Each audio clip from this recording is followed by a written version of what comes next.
Good evening, Dragons, and happy International Women's Day. We are Easy Plus Solutions Limited. Today, we have an investment opportunity for you that requires $1 million divided into two phases. The first phase covers New Zealand, and it requires $400,000. The second phase, in the second year, it covers New Zealand and Australia for a total of $600,000. And this is in exchange for 30% of our company's shares. However, we are not only looking for investors, we are looking for strategic partners and industry connections. Our company, Easy Plus Solutions Limited, is the sole importer and distributor of the next generation of crown caps, known as the Easy Pull crown caps, all the way from China to New Zealand, and the product will be demonstrated to you later. We follow our company's vision to become the leaders in bringing new innovative products into untapped markets. Our company has 7 co-founders. We have Richard, Owen, Silas, Jake, Christy, Yamini, and myself, Lee. Our organizational chart has our board of directors. Our directors are 3. The first one is still an empty seat waiting for our investor. The second one is for Duhao, who's our manufacturer and supplier. And the last one is for Silas, our operations integrator and one of the co-founders. Our company at the moment has 3 full-time employees focusing on sales, marketing, and operations, and the rest of us provide support services whenever needed. The bottom line of our business model is our marketing is smart, our operations are slick, and our market is huge. So as Lynn mentioned, our market is huge, so we need to find out what is the existing issues in this market. So the issues are connected with the brewer industries and the consumers as well. So there are 3 main caps which are being using in New Zealand by beer bottles and brewing industries. That is the normal crown ones, twist tops, and the side pull caps. So let's see a video to how people use crown caps without openers.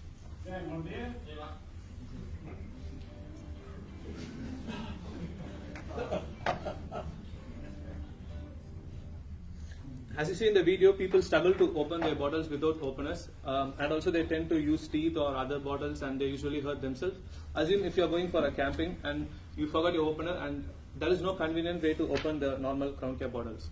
So now you can see, ask why not use twist-off ones. So even twist-off caps has a lot of issues. For example, twist-off bottle lengths are usually different from the normal bottles. So you can't use the existing bottles, and the bottle cost is from 1.5 to 2 times higher than the normal ones, and they need to change their entire machinery, and it's a huge investment for the brewing industries. Now moving to the consumer's point of view, twist-off caps lacks food safety. For example, in supermarkets, people tend to twist the normal cap bottles, and they try to reseal it, and you never know whether the twist-off bottles are properly sealed or not. It's easily twistable and easily accessible. And also recently, a few years back, a famous beer company had a similar problem, and also they had like safety issues. People hurted themselves while trying to open their crown cap twist-off bottles. And the next one is side pull caps. Side pull caps need to, and also it need a huge investment, and they need to change their capping head, and also they need to change their bottles because it doesn't fit with the normal ones. And there is a leakage problem with the side pull caps. A few years back, Heineken also tried to implement the side pull caps, and they later backed it off because while transporting the beers, it's not convenient and safe to use the side pull caps. And the next one is holding the air pressure. This is an important thing for craft beers because craft beers usually use a different production process to manufacture. So craft beers and they can't use these caps because usually they need at least 10 psi to hold their pressure bar. So what's the solution for this problem? Let's see. So we've introduced you to the issues in the market. Now we'd like to show you our solution.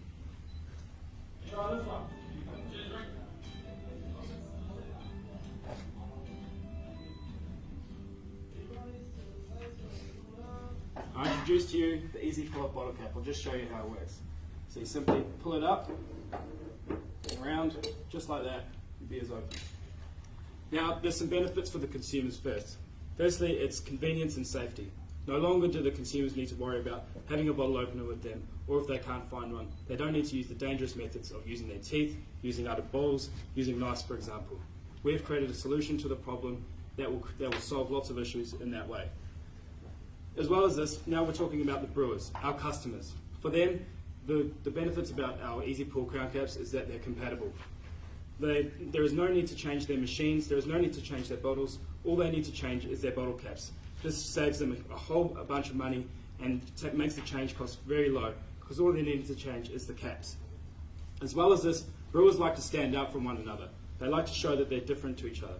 So we give them the option to customize their labels, whether that be with colors, labels, embroidery, however they want. We give them that option. We've already seen some interest in overseas markets as well.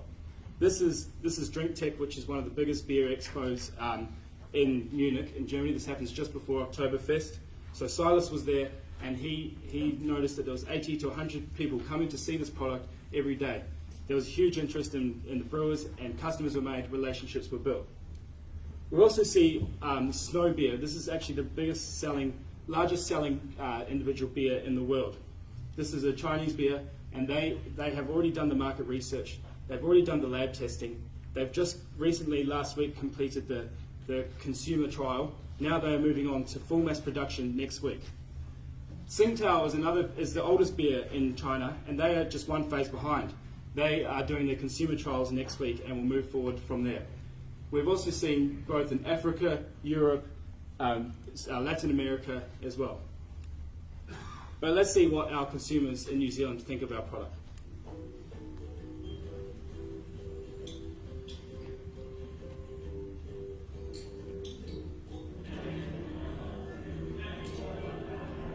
I mean, that's a lot easier than bottle cameras and stuff like that. Nice and simple, very easy.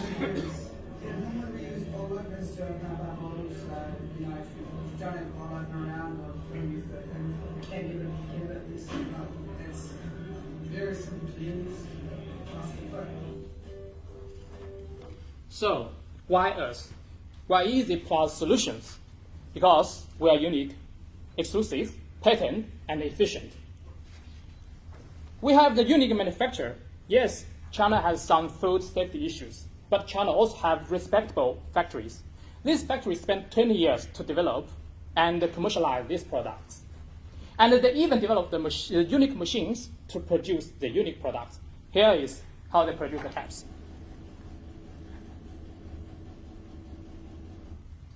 And we also have exclusive agency agreement with the manufacturer.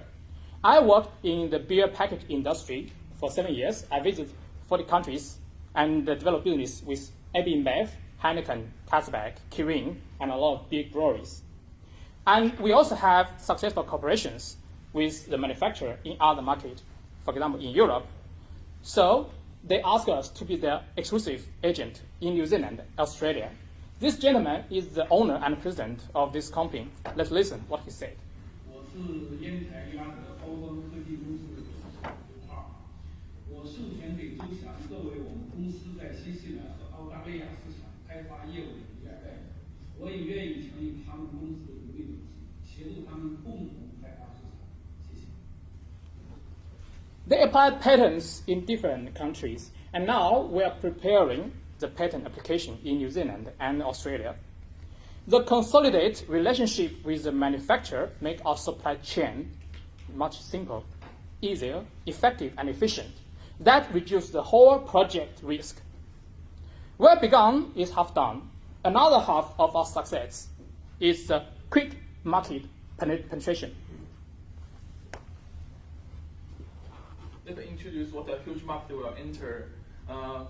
From the sales of volume, we can see Australia and New Zealand have consumed a lot of cider and beer, and which means it reflects it's a healthy market, and the market is still large. And from the sales of cider and beer, we can foresee that in the next 5-year period, the demand of cider will keep increasing and the demand of beer will keep stable. Talking about the Crown caps, the New Zealand have consumed 400 million units in 2017, and the consumption of Australia is 7 times bigger than the consumption of New Zealand. Basing on the marketing price of the Crown caps, the potential market in New Zealand is $20 million, and in Australia is $117 million. And I will let Christy to introduce our market plan. We've now looked at our company, our product, and our potential. Now let's look at the beer market in New Zealand. The beer market in New Zealand is controlled in a duopoly situation by 2 main companies, Lion and DB. About 80% is in their hands, and the rest of the 17% is with the small breweries and craft breweries of New Zealand, which are the culture of the country. In the first 6 months, we plan to contact at least 70% of the others, which are the small breweries. That's our first strategy. And our second strategy would be to contact Lion and DB to get at least 5% of their market share and sell to them. But fear not, we have a surprise for you later. Moving on to the expansion plan, we're not only staying in New Zealand, but also expanding to Australia. As you can see, that New South Wales and Victoria are abundant with breweries. These are our potential customers, and also customers who have shown great interest in our product. We have a strong pricing strategy with two main pricing strategies, which is bundle pricing and pricing at a premium. Bundle pricing means selling to big customers who want bulk products at a low price for them to acquire the supply, and also pricing at a premium for a market which has dull products, we would sell at a higher premium price. We also offer loyalty programs and introductory prices to penetrate the market share. Our marketing strategy is three types: direct marketing, e-commerce, and public relationships. Direct marketing through arranging meetings, phone calls, emails. E-commerce through online shopping and other social networks. Public relationships by conducting exhibitions and beer expos throughout the country. Moving on to market development cost breakdown. This is where most of our investment goes for marketing, which is for travel, food, accommodation, beer expos, search engine optimization, and for other promotions. Now let's look at our website. We have a simple website that shows the products, some consumer surveys, the simple products that we use, our pioneers, the contact information. Also, we have a simple online shopping experience with our product, which is safe and convenient. Now let's look at the brewery's testimonials rather than me just talking a lot.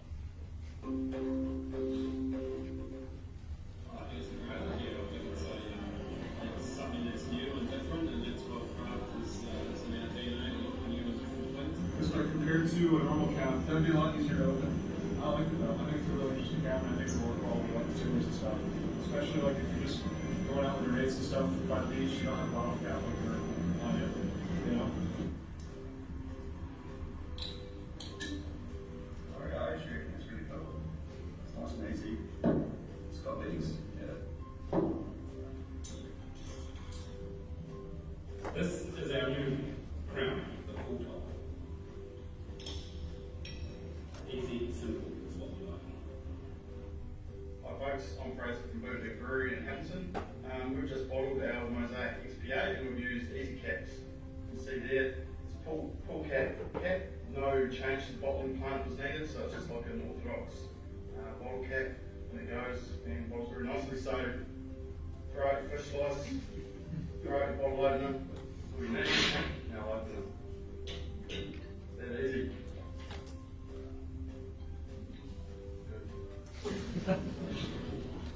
Right, here comes the easy cap, just like a standard cap.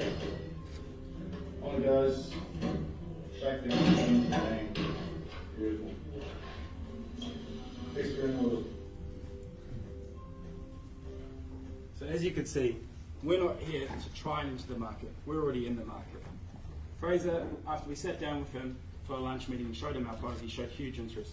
He ordered 1,200 of these caps and bottled his Mosaic XPA and New Zealand XPA beers with them. These beers are now actually available in store, as you can see, and available for purchase.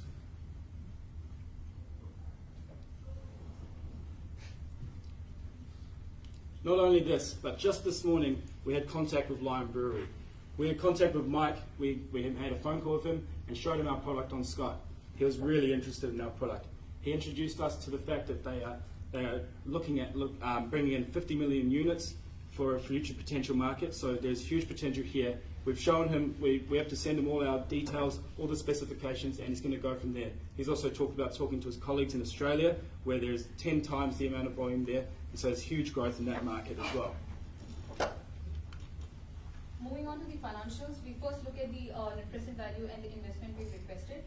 The net present value has been evaluated at 1.64 million, which is derived using a 7-year net profit at a 13% discount rate. We are expecting investment of $1 million, which we require $400,000 in the first year and $600,000 in the second year. This for a 30% stake in our company. Now moving on to show you how this cost is broken down. We have our initial setup cost, cost of sales, and our admin costs. The first year of operations for both New Zealand and Australia include our market development cost as a part of our setup cost, which is twice as much as our regular marketing expenses for the following years. This includes our first consignment of 5 million pieces for each of the year's operations, and our admin costs, which include our salary and other expenses. This would be the cost breakdown for New Zealand in the first year. As we can see that there are 3 major costs that we incur: the purchase of caps, our marketing expenditure, and our salaries. We break even during the end of the second year for the New Zealand operations. This is with an internal growth rate of 5%, and we aim to acquire a 10% market share by the end of the 7th year in New Zealand and 2% market share in Australia by the end of the 6th year. These are our gross profits and net profits. We make net loss in the first year of operations in New Zealand, which is 2.09. This increases to a 5% in the second year, and by the end of the 7th year, both the regions project net profits of more than 25%. Our cash flow projections show us that even though we make a negative impact in the first year, this increases considerably in the second year, and from the third year we can see that the market development cost impact on our financials are mitigated. To wrap up, this is our return on investment. We start off with a negative return of 5.04, which improves to a 15.37 and reaches over 99% by the end of the 9th year. By the end of the 7th year. All our calculations have been made on a prudent basis, and hence the following strategies. Well-planned businesses have exit strategies, and therefore we have studied and developed 2 business strategies to be implemented whenever needed. The first one is to sell our database and our market research to the manufacturer, and this could happen at the end of the second year if the company could not reach break-even. The second exit strategy is the management buyout. The management and the co-founders offer to a complete buyout of the remaining shares after the 6th year. Our company plans to meet its ultimate goal. We plan to meet our mission and vision and develop, grow, and expand our business. Our next destination is Australia. And finally, our expansion and growth does not only include countries, it also includes other products. And based on our surveys, meetings, and visits to our potential customers, we have identified their needs, and therefore we are developing other innovative products such as labels and kegs to meet our customers' needs. Thank you.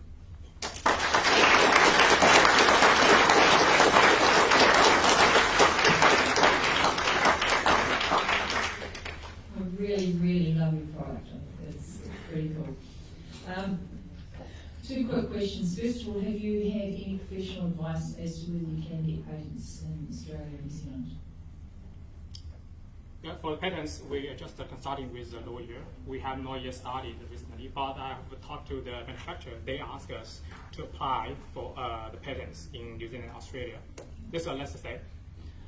I'm thinking you won't get them. Thank you. Timing's wrong, sorry for it. So if you can't get a monopoly because you can't get patents in New Zealand and Australia, how are you going to protect it against other people coming into your market?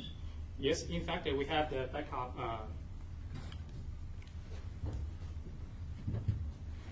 How to stop other competitors enter into this market? So, for example, for this product, there's the unique manufacturer. There's only one manufacturer, so I don't worry about the other manufacturer to compete with them.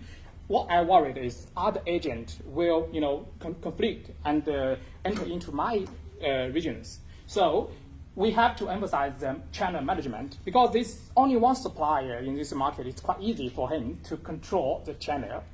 Secondly, we have the price difference. We already checked every details.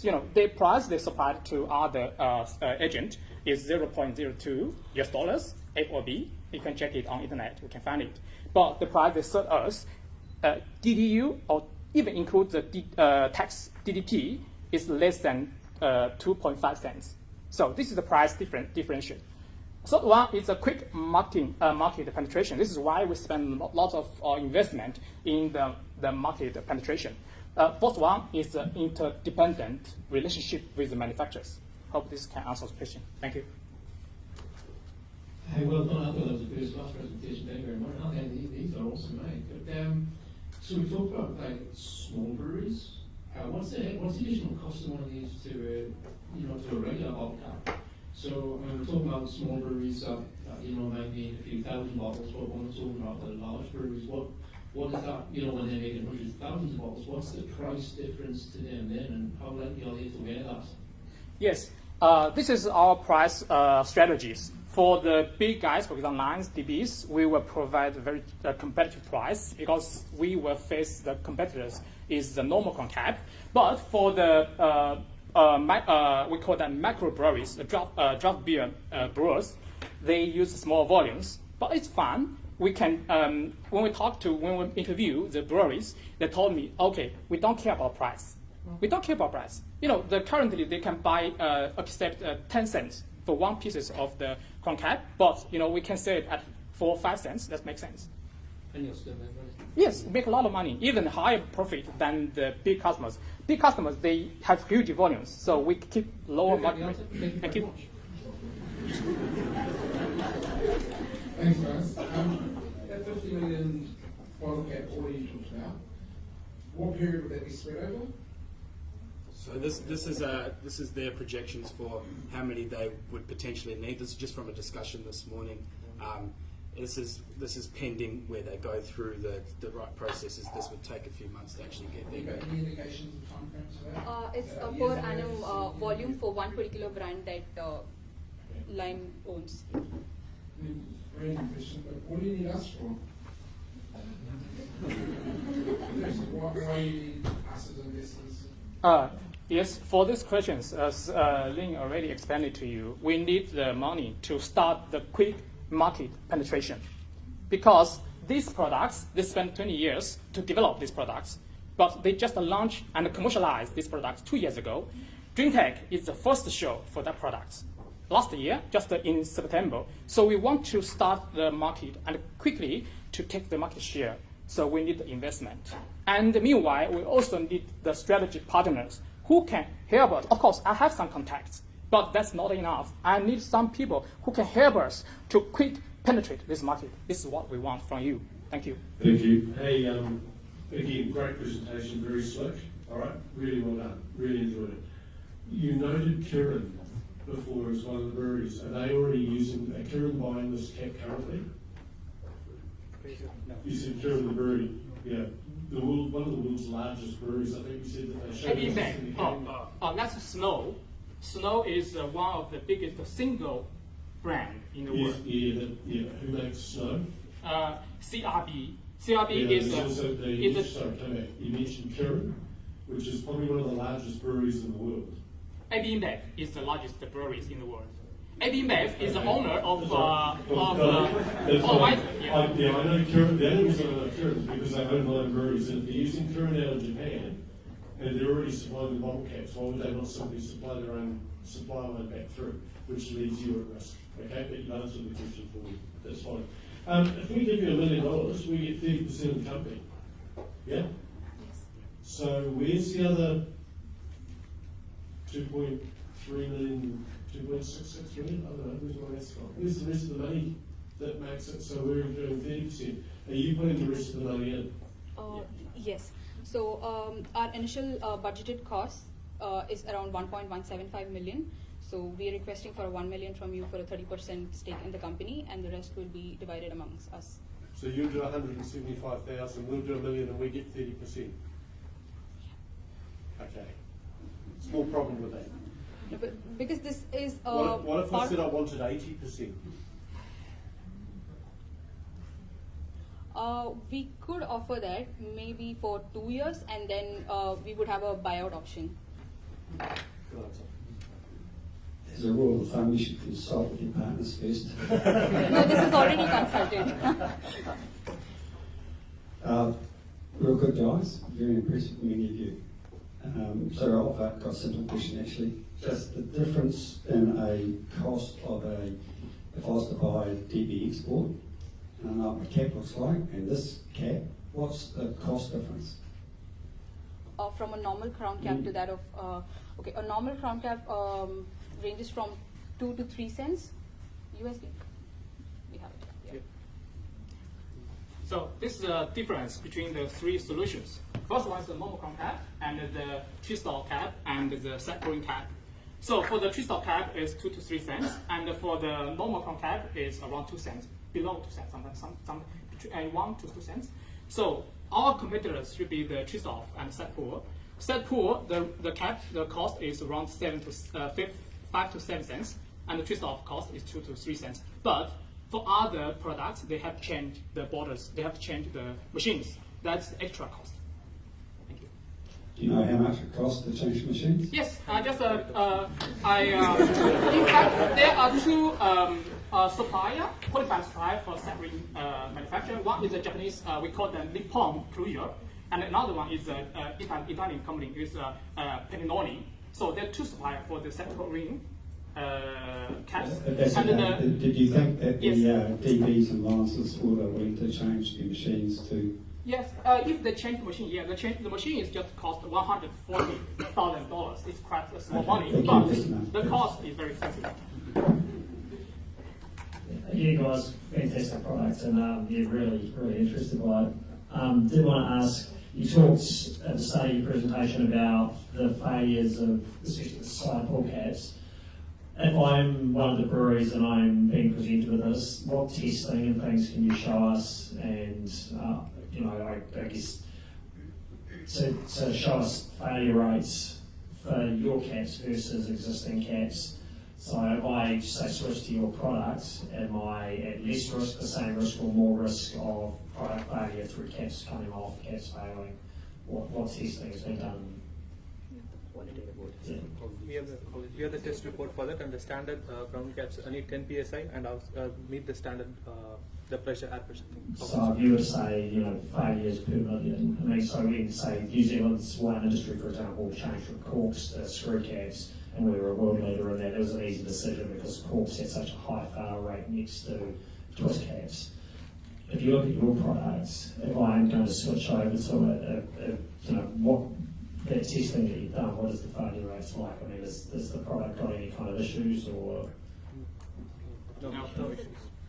For these products, there are two parts. The first part is the tin plate imported from Japan, and the PE, we call the non-PVC PE. It's made all the EU food safety. And meanwhile,